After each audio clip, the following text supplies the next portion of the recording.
MTS Wet Bench. Just want to point out a few things. I have the top cover off here, and we have our two agitators here, which I can activate by hitting T1 agitate and T2 agitate. So you can see they move up and down. You can adjust the speed with the speed control in the back. I'll point that out later. The one thing I want to point out is I'm going to take these off for shipping. We don't want to leave them inside the quartz tank. They crack the tank. But so for right now, I just want to show you that they are operational. You see them moving here, and then we can shut them off again while just sitting here. The other thing too is, let's get into it. We have a flat screen, touch screen panel here. And so here you can look at the right rear tank here for your sulfuric acid tank. And you can turn on and off the pump. Oh, I have it in prep mode right now. I'm going to take it out of prep mode.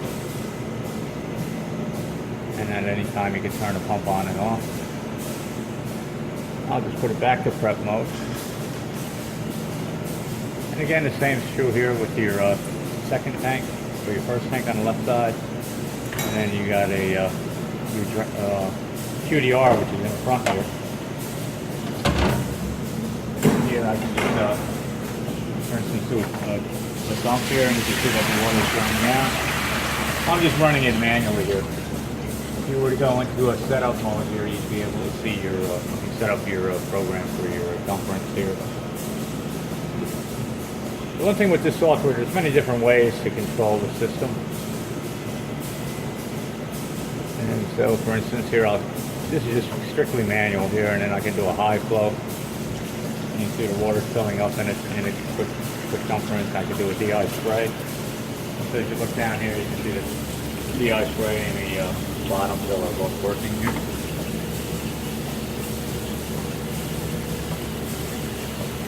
And while we're here too, this does have the inject capability, so you can inject, I think that's what they call injection. You can inject hydrogen peroxide, for instance, into right here. And again, I can turn it on here. I can turn it on the front panel. Let's just turn it on here. Oh, again, I'm in prep mode, so let's exit this. Now let's turn it on from the front. And then right here, you can see that, I'll go run back and show you where it is. But it's pumping through here, and that's telling you the flow rate. And then I can also demonstrate the inject for the second tank. And you can see it flowing through. I just have water in the reservoir right now. So basically, I just want to demonstrate the, while we're here too, I don't know if I mentioned it, you do have a quartz tank in the back here. It's a heated quartz tank. Cascade overflow. You can flow through a filter, then a pump, and then return back to the center of the tank and flow over. And that's the same for both of them, and the heaters are mounted internally and controlled by your programming. You can see here this is still running, so what I'm going to do is go back into QDR and shut off the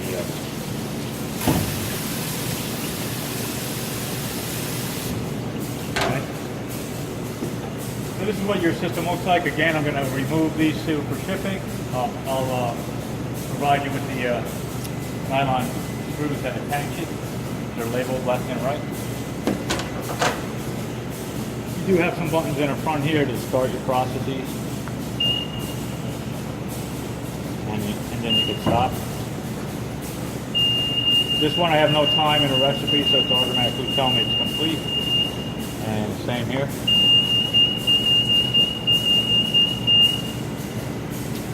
And then you do have some other functionality here too for draining the tanks and filling the QDR. Well, let's take a walk around the back. Okay, I'll just point out some of the utility required for the wet benches. You have your power coming in. I think it's rated for 40 amps, but I'm running it on a 30 amp breaker with no problem. It's a 5-wire setup, so you're going to have 3 phases, a neutral and a ground. We also have our CDA, clean dry air supply here. You can supply N2 here.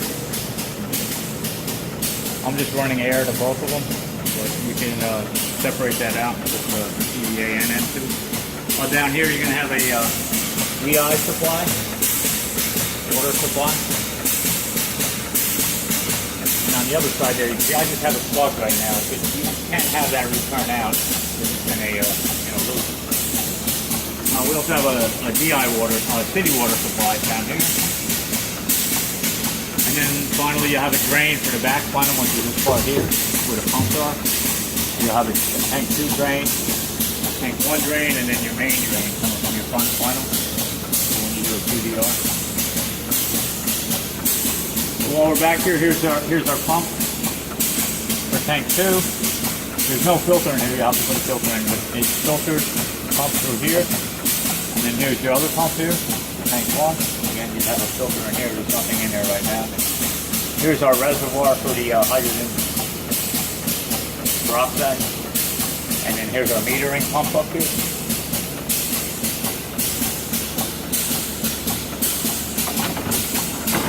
And you do have a water gun back there if you have to spray anything down. Again, it should be drained through the funnel. Now there are covers for these. I'll put them back on our final demonstration. Up here you have a lot of your pneumatics and air controls here. This is your valving for your pump. Again, these are diaphragm type pumps that use air. And then you got a bunch of regulators set here, and then the properties of the pressures are labeled up top. So you have an N2 regulator, flow meter, solenoid regulator, and pump 1 and 2. Generally they run around 40 psi for the pump. And these are the control valves for the diaphragm pump. You got some sensors here to determine you have the proper flow levels and flows. Here's a solenoid block here, mainly for the QDR, probably the drain. Oh, the one thing I want to point out about the drains are using an aspirator type drain, so the water is going to pull through the aspirator and it's going to pull out your acid that's in the bench, so it'll all come out your drain here. Just be aware of that. It is an aspirator type, it's not just a straight through drain. And then finally up top here, this is where we had some of that corrosion. We cleaned it up and neutralized it the best we can. I know we had sent you a few pictures of what it looked like. But it's not affecting any of the electrical properties that are going on here. So we have a PLC here for computers connected to. And we have some wiring here, some breakers, relays. And here's our control, or speed control for your agitator. One here, one down here. And then there's the power supply for the agitator up here. Again, I have covers for all of these, so we'll cover all this stuff for our final demonstration. This is a touch screen, so we'll just take it out of here. And I just want to open up the front cover here and show you this is the PC that's being used. And I'll provide a keyboard and a mouse up here if you ever need to use that. And here's your flat screen touch monitor. And that's all up in here. I want to point out we're going to do a security login here.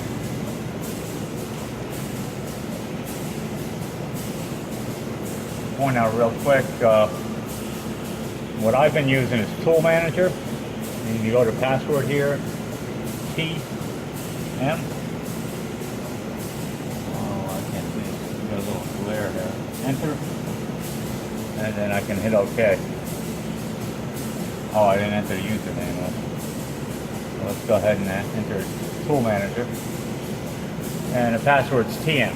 And that'll give you full control. It's like the administrator password.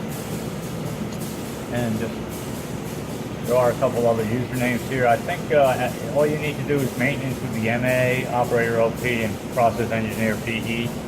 And the name up here is IP. So that's your password. But we're in Tool Manager right now. So from here I'm going to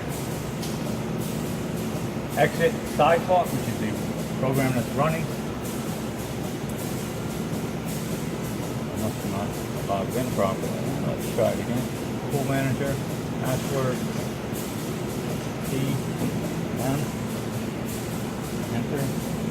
Okay.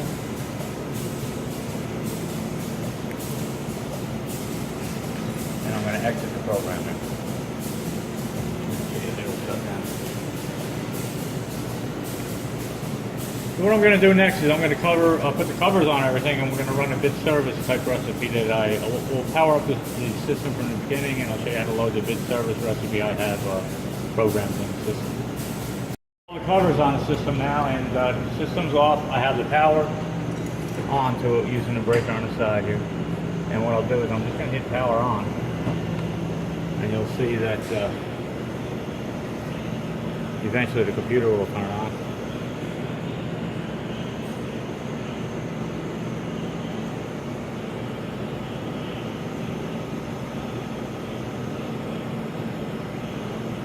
Okay, so it's going to take a while. It's going to boot up, and it's going to go through a sequence and load up the side talk recipe will load up the back end. So in the meantime, we can look at the all panels. Show you the panels are all here. Top on here, and then we got the back loaded up.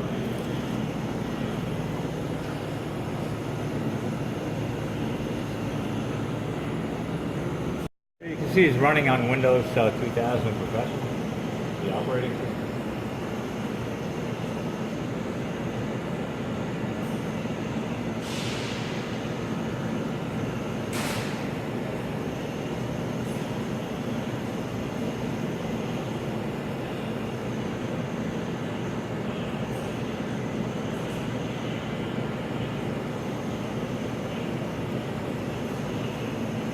Okay, the run tool here is the one that's going to load up. You see in the start menu, so it's going to automatically load up. You can see the back end EX. And it's going to load up to what I programmed as a startup. So everything is basically idle at this point. At this point here, I'm going to go in and select the recipe. I'm first going to have to log in. I showed you before.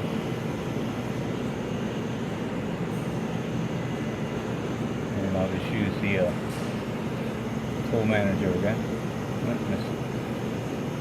We got a lot of sunlight in here, just creating a glare screen. And then it was T M. Enter. Hit OK. And at this point here, I can select the recipe that I generated and saved on the computer. And that's going to be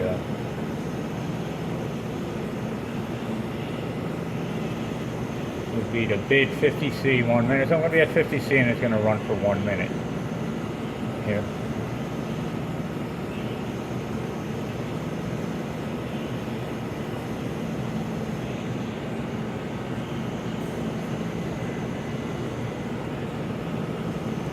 And then I can hit the prep.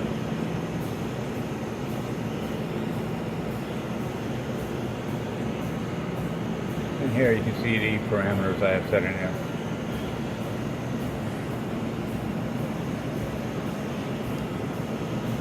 Where's the exit here? And then we'll prep the second thing.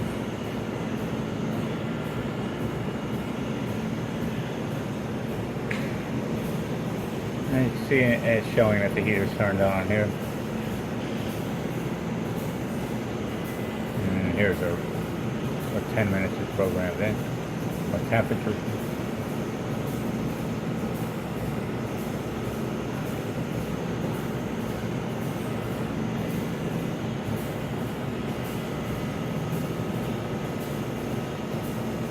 Okay, I must have the high and low set, but it should go to 50. You can set a high and low deviation on that, and normally it would show that it still needs to warm up. I think you can go in and change that.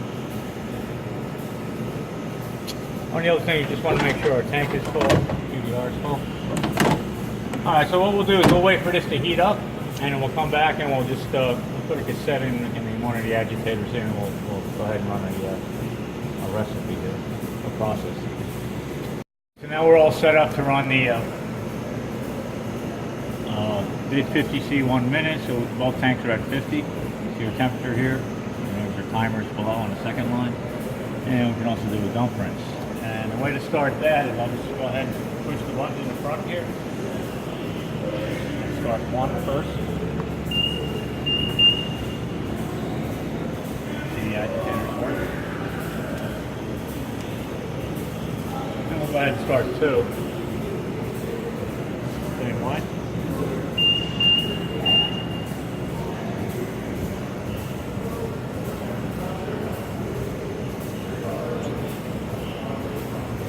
Now, if you look at the screen, you can see we're counting down here. Turn shallow shows that it's operating right now. And then finally I'll start up the quick conference. Might as well do all three at once here.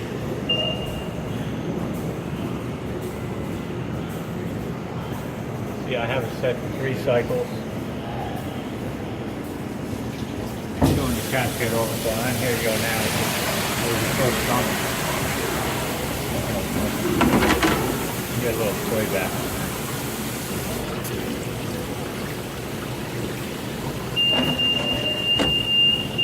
Okay, now up here is showing that 1 is complete, and all I need to do is go ahead and hit the button in the front area, start stop on. Now we're waiting. Same thing with 2, we'll go ahead and hit the button in the front.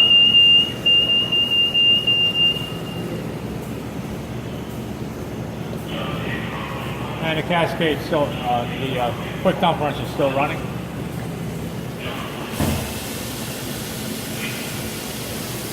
Okay, that's our second cycle.